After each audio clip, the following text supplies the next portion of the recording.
or if they're symptomatic, high-risk patients, you could enroll them for stenting. Every other patient that the Medicare is a paying party, right now, if they don't fit those strict criteria, have to be sent for surgery. So that is the number one reason. Of course, besides the fact that if you take a young person walking in with carotid disease, 30, 40, I mean, typically it's a disease of 40 and 50 years old patients. It's not a disease that affects 30, 40-year-old people. It typically starts off in 60s and then goes on to 70s and 80s. As you know, as the patient ages, the patient has a lot more comorbid conditions. When I say comorbid conditions, patients are more likely to be sicker as they get into 70s and 80s. They tend to have more cardiovascular disease, typically have blockages in the heart arteries, or have had bypass surgery, or have had a heart attack. They tend to have other problems, sometimes which are limitations for carotid surgery, or if they had cancerous, if they have cancers in and around the neck, thyroid or other organs around the neck, and if they had extensive surgery of the neck, it makes it very difficult for the surgeon to go and approach that so-called hostile neck to dissect into that and access the carotid artery. These are some of the issues. And also if they have severe arthritis or fusion of the neck because of spine-related problems, that would also preclude the administration of anesthesia and then extending the neck in order to operate for carotid surgery. So all these conditions make it, when somebody walks in with carotid disease, we have to think about all these issues before categorizing them, saying, oh, this patient is good for surgery and this patient is good for stenting. So with that, we'll take a small break here and come back and I'll show some CT scans that we are talking about to show what it looks like for our patients, and we'll go on to discussion about carotid stenting.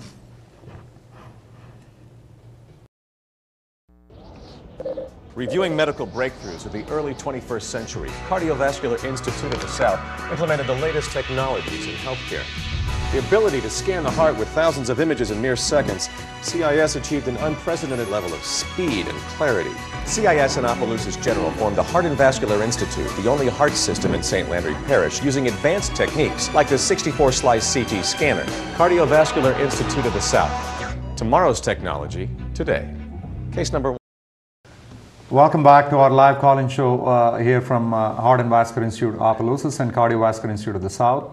Tonight's discussion, as we are talking about, is carotid artery disease and what is it that our audience should know about the disease itself, the risk factors for the disease, as well as the treatment options. In our first part of the show, for those of you that might have tuned in just now, we talked about the nature of the stroke and the incidence of stroke in this country and the burden of both medical as well as financial cost of stroke that is caused by carotid disease and other entities, and then went on to describing carotid disease and the different types of diagnostic modalities that we pick up for carotid disease. And Clay, you want to elaborate something on this? Well, as you were saying what we had discussed, I realized one of the really important things we didn't elaborate on it, we kind of touched on a little bit in conversation but never actually came out with, and I don't think we can have a talk about carotid disease and stroke without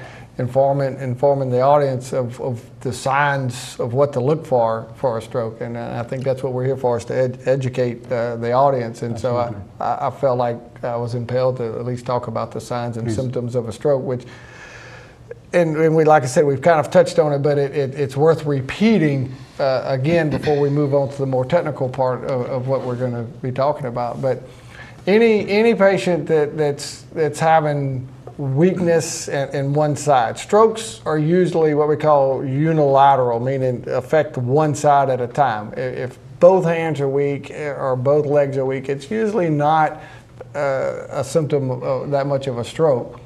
But a unilateral sign where one hand and the same side of the leg or a facial drooping are very, very classic symptoms, and Dr. Menuet touched on also the visual changes. If the partial visual loss in one eye or even total visual loss in one eye is very indicative of a possibility of a stroke or maybe even the prodrome of a bigger stroke. What that may be is the artery in the neck is irritated and is forming that volcano eruption, and particles are starting to kind of break off, and as they roll upstream, they roll into the eye artery and actually cause a loss of vision. A bigger plaque or plaque burden can roll up into a bigger artery and cause much more significant damage. The paresthesias or numbness or tingling may be an early prodrome to a stroke, as far as having numbness or even weakness. You may notice, or a patient may notice difficulty just holding the glass or picking up a cup of coffee or something. I've had several TIAs present like that, where they just dropped a glass in the morning and broke. I would like y'all to, absolutely. I'm not touching on everything. If y'all can think of Definitely. something else to add to that, because I just think it's real important that people know what to look for. Indeed, Because it's early in always confusing. presentation- People come up, there is a difference, somebody getting up and waking up with some numbness in their hand or shaking their hand at night. That is different from somebody who gets up and actually is unable to hold things or grasp things, unable to maintain their balance, or unable to express thoughts clearly, or unable to speak clearly. And of course, if they have an obvious drool or drooping or weakness and they're dragging a side of the body, that's pretty evident to most of us. With that, I'll try to go and show some of the angiographic images of the carotid disease that we are so talking in the past half an hour or so. And here we have on the screen there a little cartoon, I guess, of the neck artery systems, and it's kind of complex. The big artery at the bottom, which says aorta, is the main artery that supplies blood from the heart to all the rest of the organs.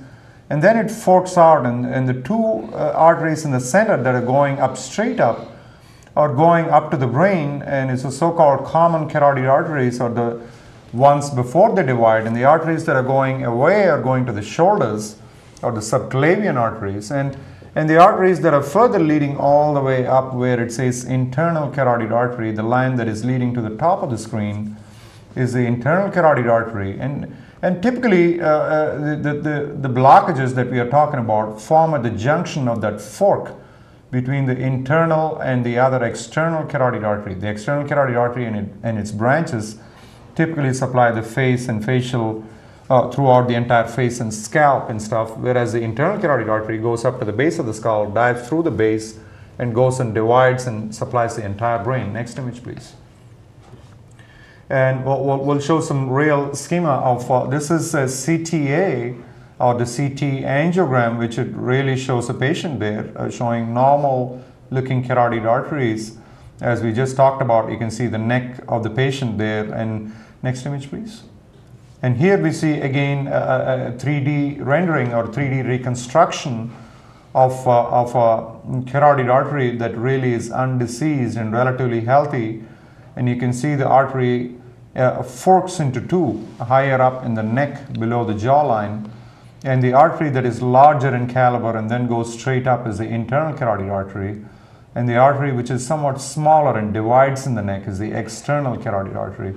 And the blockages tend to develop in that bulbous portion, somewhat bulbous portion after the division. That's where typically you see the development of blockages. Go to the next image, please.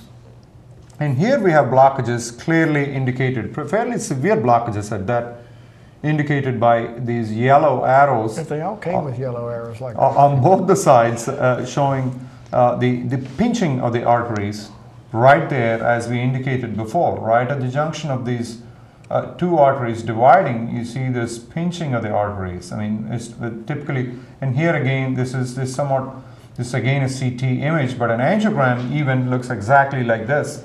You can see that the artery is very pinched and narrow. And the risk, of course, is whether is there a chance that would shut down because of slowing of the blood flow? That is one thing. And the second risk is, of course, if a particle breaks down and then lodges up from there to the brain, that would be the next concern. Next image, please. And here it goes on and on, showing the different degrees of severity of the carotid blockages. And here we are with a 99.9% blockage, it seems, in the right internal carotid artery, where the arrow is indicating. And a lot of times patients walk in and can potentially be, in this case actually on the left side, you see a total blockage of the artery going to the brain. But thanks to nature, the brain is extremely forgiving in that even sometimes when people actually have, slow down on the images just a moment, and sometimes when people have complete blockages even, thankfully the other side of the artery which is open takes over and supplies the brain with adequate blood flow. So the fortunate few patients may escape without actually having an event. So, but it is not to say that if you see a 99% blockage, we need to walk away from that. But the brain is forgiving, and the brain is set such that even when you have 99% blockage, patients still continue to think and function perfectly normally when they have the other side also that is open. Whereas if both the sides are severely blocked, or if the blockage comes on suddenly, or if a particle breaks loose, then it's a different story. Go on to the next image, please. And I guess here they show it in a red schema. Again, that is the carotid artery with the yellow pointing blockages. It goes on and on. Go to the next image. And critical carotid artery blockage, which basically when you see this type of stuff in the office, it is customary either for us to call a surgeon directly in the past, and now maybe call a cardiologist or some other, or a surgeon or a radiologist who does carotid stenting even based on the patient characteristics. Next image, please. And here you see the mother of all blockages, that you see the so-called string sign, where you really barely see a string there, that the carotid artery is almost blocked. There is a trickle of a blood that in CT, and sometimes with ultrasound, this can be mistaken as a total blockage. You may not pick up any flow, and you typically call it as a 99.9% or a complete blockage. That's when we do CTAs. Next images. So same image in a more dramatic red rendering here, which clearly shows in the neck. You can see the patient's jawline, and the blockages are somewhere right there. And that's what. And with that, we'll stop the images and go back to our discussion here about carotid stenting. I want to go ahead and start off the discussion about carotid stenting. We talked about the necessity for here we are on the last image, I guess the last few images. Actually, hold on that image. Here you see a carotid stenting image. This is post-stent. A person with a severe blockage in the neck received a stent there, which you see that dense metallic kind of an object right where the arrow points out, that is somewhat protruding out, is a image of a stent after with a 3D rendering. Go to the next image, please. And here you see this in an angiographic rendering. On the right side of the split screen, you see where the stent is, the artery is wide open, but you see some echo density, like very bright struts or the metal stents. Go to the next image, please. That's it. So finally, I think that's with that discussion of the images, we'll go back into talking about why carotid stenting. And before we go on even into why, I want you to focus on this little object here that I will show. And this is what a stent looks like. If you can focus near my arms, fingers here, this is the carotid stent that we are talking about. This even focus closer. This is a very tiny feather-like little metal object here that you can squish it really, as you can see. That can be implanted in the neck through a tiny little approach in the groin, through literally a small pinhole-sized aperture in the groin area, and this can be implanted easily. And typically, a carotid procedure may take anywhere up to 10 to 15 minutes. And of course, we'll go into a little more discussion about the stenting itself. But why the stenting, and when do you decide?